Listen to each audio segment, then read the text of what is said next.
hindi naman ako nakatingin ng luto. Boy, eto. Ay! Boy! Grabe, nakakain din ang luto ko. So, madaling araw na mga mom and sir.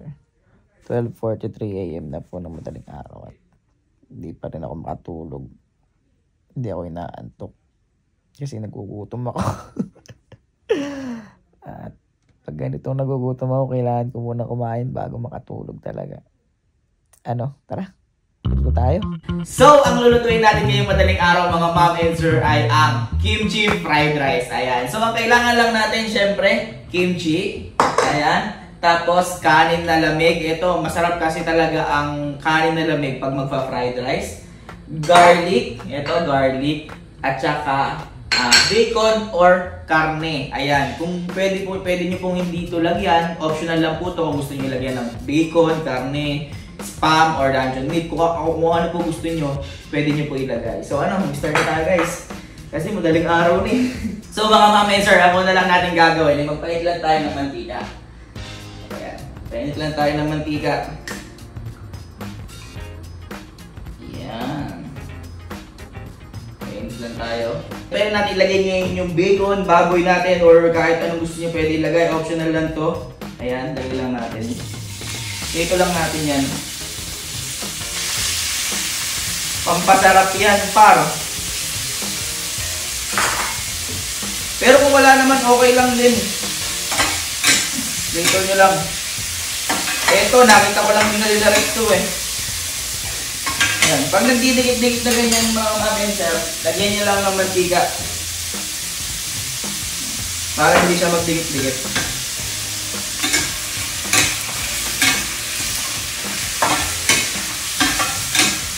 Ayan. Ayan nyo lang siya maluto. Pipilituin nyo lang to. Uunahin natin to. So, ito mga ma'am and sir, mabilisan lang po kasi syempre, kasi araw na, gutom ka na. Kailangan, mabilis na yung mga niluluto mo. Ayan, pwede mo lang yan.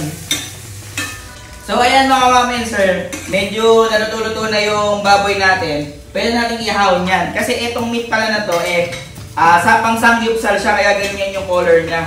Pero pwede din bacon kung ano gusto nyo. Pwede rin kusino. Pwede nyo ilagay din yun. Kung ano yung trip nyo talagang optional. Ayan, ihahaw lang natin yan. Tingnan nyo, parang pang-sangyupsal talaga eh. Ayan. Kulang na lang, meron kang yung lettuce. Ayan. Ihahaw lang natin yan mga bata. After nyan, pwede na tayong mag-gisa. Ayan. Lagyan lang natin yung yung garlic natin. Ayan. Lagyan nyo yung garlic natin. Gisa nyo lang. Yung parang natural na fried rice lang talaga. Yan. Mag-isa lang tayo na bawang. Ito kasi, lagi itong ginagawa talaga noon pa din. Lalo na, dahil nanonood ako ng mga K-drama, kaya pinag-aralan ko talaga at natutunan ko siyang lutuin. Yan. Kaya lang natin siya mag-brown. Para lumabas yung juiciness niya. Yung lasa niya talaga. Ayan, brown na siya. Pwede natin ngayon ilagay itong kimchi natin guys. Pwede natin ilagay yung kimchi natin. Ayan. Ano yun lang natin? Pwede yun lang natin ng ganyan. Ngayon guys, yung kimchi natin, chinap-chop ko lang yan. Para masarap siya sa kanin. Kumbaga lalasa talaga sa kanin pag nilagay natin. Ngayon, kung nakukulangan pa kayo sa kimchi, pwede pa kayo mag-add guys. Na sa inyo. Kumbaga nga, adjust lang. Mas okay na konti mo na ilagay. Then adjust na lang natin. Ayan. Lutuin lang natin yan guys. Ayan. Sarap nito. Para lang kayo dito nanonood ng K-drama talaga. Ay! Ay! Par! Ayan. Gising ka na naman. Ang oras na, madaling araw na. Okay naman, hindi naman ako nakatingin ng luto. Boy, ito. Kimchi fried rice. Ngayon, after nyan, pwede natin lagay yung rice. Uy, huwag mong papakin yan! Dito yan! Pwede natin ilagay itong... Umus ka dyan. Hindi ba akong humiling sa'yo? Ano? Hindi ako nakatingin ng sardinas. Oo. Ano tawag ng sardinas? Oo. Pwede ba ako iluto ng... Ano? Guys, lagyan natin itong Tortang lamig. hotdog. Yun, anong tortang hotdog? Kaya mo na hotdog. Sige, sabi mo eh. Pwede yan, hintayin ko. Makakasaba ako. Ay, susunod na yun. Hindi Yeah. yun. No. Lagay lang natin to mga mamensor yung kanin. Lagyan na natin.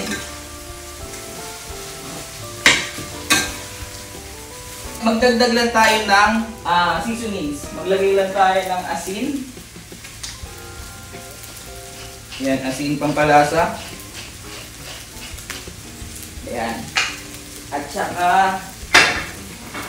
saka ng pepper. Yan. Lagay lang tayo ng pepper. Para may konting anghang. Pero anghang na yan. Haluin lang natin siya. Ngayon, after nyan guys, kung nakukulangan kayo, tulad yan, may mga color white pa, lagyan natin niya yun ng juice ng kimchi. Yan, yung pinanggalingan ng kimchi, lagyan natin siya ng juice. Yan o. Lagyan natin siya ng ganyan. Para lasang-lasa talaga.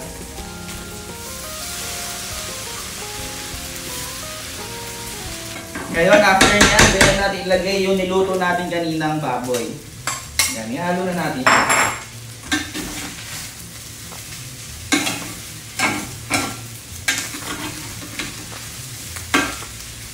Yan. Iba lang yung color niya kasi pang sanggip talaga siya. At guys, yan. Okay na to. Luto na to. Pero may kulang pa. So mga ma'am and sir, ang sinasabi kong kulang pa natin ay pag hindi kompleto ang kimchi fried rice, pag walang, syempre, itlog. Yan. Maganda yung itlog sunny side up, pero nakadepende sa inyo kung ano gusto nyo. Sunny side up, scrambled egg, depende po sa inyo.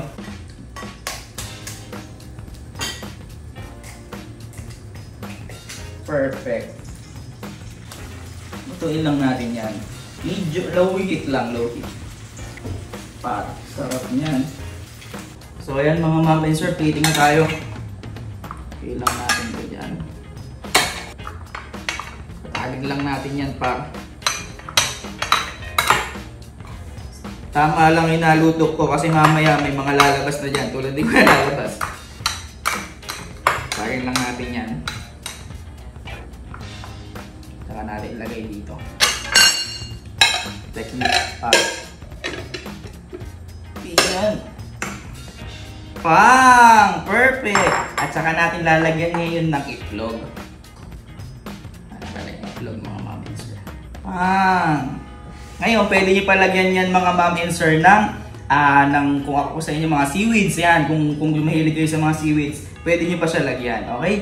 So tara mga ma'am and sir, kain na tayo. Kita nyo naman, kimchi fried rice sa hating gabi. Ay, madaling araw na nga eh. Oh. Pang, yan yung masarap oh.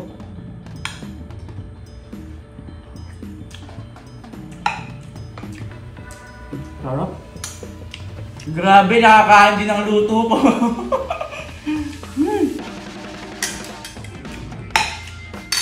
Tapos, sasamahan mo ngayon yan ng iyon, malamig na soft drinks.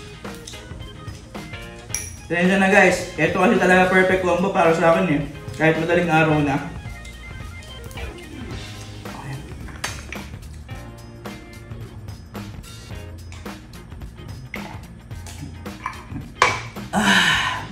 Ayan ako sa inyo guys. Magluto na kayo ng kimchi fried rice. Lalo na pag ito madaling araw.